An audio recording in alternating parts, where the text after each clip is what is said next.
बाबा काल भैरव जो इस काशी के कोतवाल हैं, हम सबकी रक्षा कर रहे हैं। एक बार हम लोग जय घोष कर दें, हर हर महादेव, हर हर महादेव, हर हर महादेव। आज दूसरा दिवस है हमारे इस अंतर्राष्ट्रीय अधिवेशन का। इसके संबंध में कल बहुत परिचर्चा हुई थी। जो भी विचार गोष्ठी है उसके अंतर्गत बहुत सारी बातें की गईं।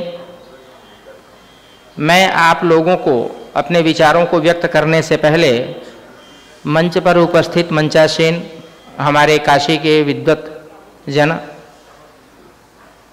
और जितने भी आदरणीय हैं उनके विषय में मैं उनका आशीर्वाद लेना चाहूँगा। हमारे संस्था ब्रह्म राष्ट्र एकम के प्रधान अध्यक्ष पंडित श्री रविंद्रनाथ मिश्रा जी का मेरे तरफ से सादर अभिनंदन है और संचालक अध्यक्ष पंडित सतीश चंद्र मिश्रा जी का भी हृदय से अभिनंदन है। पंडित राम प्रकाश दुबे जी हमारे बीच उपस्थित हैं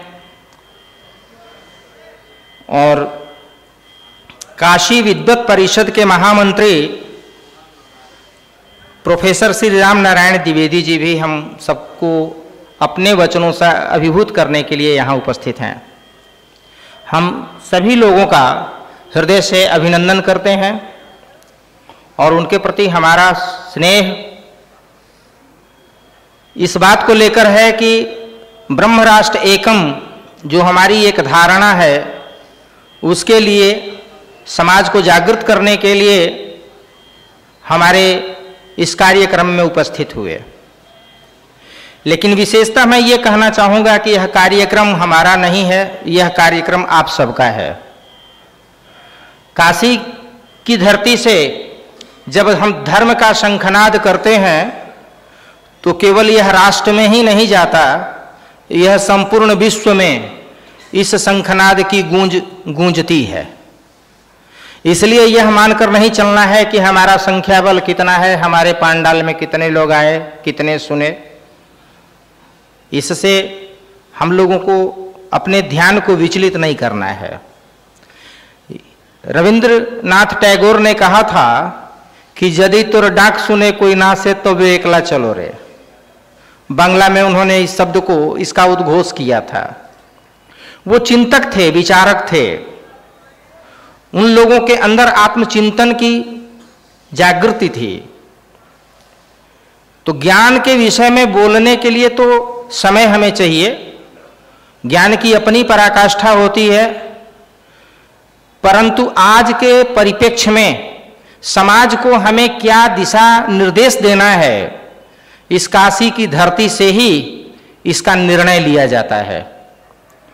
क्योंकि ये बाबा की नगरी है, बाबा भूत भावन जो रज सत और तम ये तीनों गुणों को लेकर बैठे हुए हैं। त्रिगुणात्मिका है, ये त्रिगुणात्मक हैं।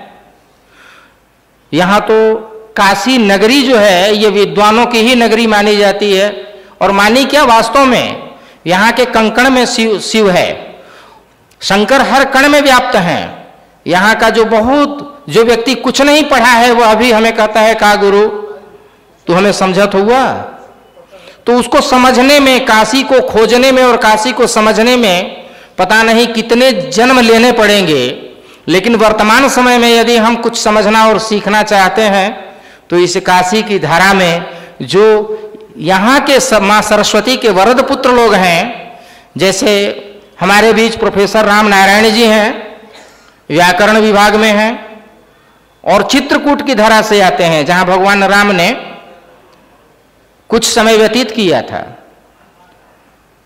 और हमारे जो बीच मानस लिखने वाले तुलसीदास थे वो भी उसी भूमि से थे। जिन्होंने रामचरितमानस की रचना की और उस काव्य के माध्यम से हमारे जीवन को सहज और सरल बनाने का उपदेश दिया, हमें चैतन्य किया। तो मैं चाहूँगा, क्योंकि हमारे प्रोफेसर साहब को अपने कार्यभार को भी थोड़ा देखना होता है, जब आए थे तभी हमसे लगे कहने कि 10:30 बजे का समय, और तो मैं एक बात अवश्य कहूँगा, उसको कोई अन्यथा नहीं लेगा। यदि हम अपने राष्ट्र के चिंतन में एक दिन का बहुमूल्य समय अपना हम लगा दें तो उससे हमारा कुछ बिगड़ता और बनता नहीं है। और हम ही जब जागृत होकर समाज को संदेश नहीं देंगे तो कर्म और अपने क्रियाकलापों को तो निरंतर हमें करना ही है, जो मेरे जीवन के अंग हैं। इसलिए मैं अपने वाणी को अभी विशेष इसकी व्याख्या नहीं कर सकता, क्योंकि मैं चाह रहा हूं कि मेरे जो अतिथि हैं, मेरे आतिथ्य हैं प्रोफेसर राम नारायण जी, जो काशी विद्वत परिषद के महामंत्री भी हैं, उपस्थित हूं और अपने विचारों को ब्रह्म राष्ट्र एकम के ऊपर कुछ अपनी बातों को रखें कि राष्ट्र के लिए हम लोग क्या कर सकते हैं, और इसकी व्याख्या उन्हीं के श्रीमुख से यदि सुनी जाए तो आनंद की अनुभूति होगी कि हमारा सनातन धर्म क्या है। और सनातन धर्म में जो विचार गोष्ठी का आज विषय वस्तु है द्वितीय दिवस का, वो बहुत ही ज्ञानवर्धक है और उसको जानने की आवश्यकता है हम सबको, कि उसमें जो चीज़ें रखी गई हैं कि राष्ट्र के लिए ब्रह्म राष्ट्र एकम के माध्यम से हम किस चेतना को जागृत करने की बात करते हैं, और सनातन के ऊपर हमारा जो मत है उस विषय को लेकर आज हमारे बीच प्रोफेसर साहब आप लोगों को संबोधित करेंगे और अपने विचारों को रखेंगे कि सनातन धर्म और संस्कृति का उद्भव जो हुआ, ये सनातन आज की व्यवस्था नहीं है। प्रकृति में जब हमारे सृष्टि का निर्माण हुआ, यह ब्रह्मांड बना, तब से सनातन है। सनातन कोई आज की, सनातन एक चेतना है जो सत्य है, और इस सत्य को स्वीकार करने वाला ही स्वयं को सनातनी है। तो इसलिए इस विषय पर विशेष प्रकाश डालेंगे हमारे प्रोफेसर साहब, और मैं आप लोगों के बीच पुनः आऊँगा, यदि मुझे समय मिलेगा तो मैं इसके ऊपर व्याख्या करूँगा। तब तक एक बार आप लोग जय घोष कर दें, बाबा को बुला लें। बाबा आएंगे, अड़घड़ बाबा है ना, अपनी मस्ती में कहीं घूम रहे होंगे, थोड़ी देर के अंदर ये पंडाल भर जाएगा। हर हर महादेव।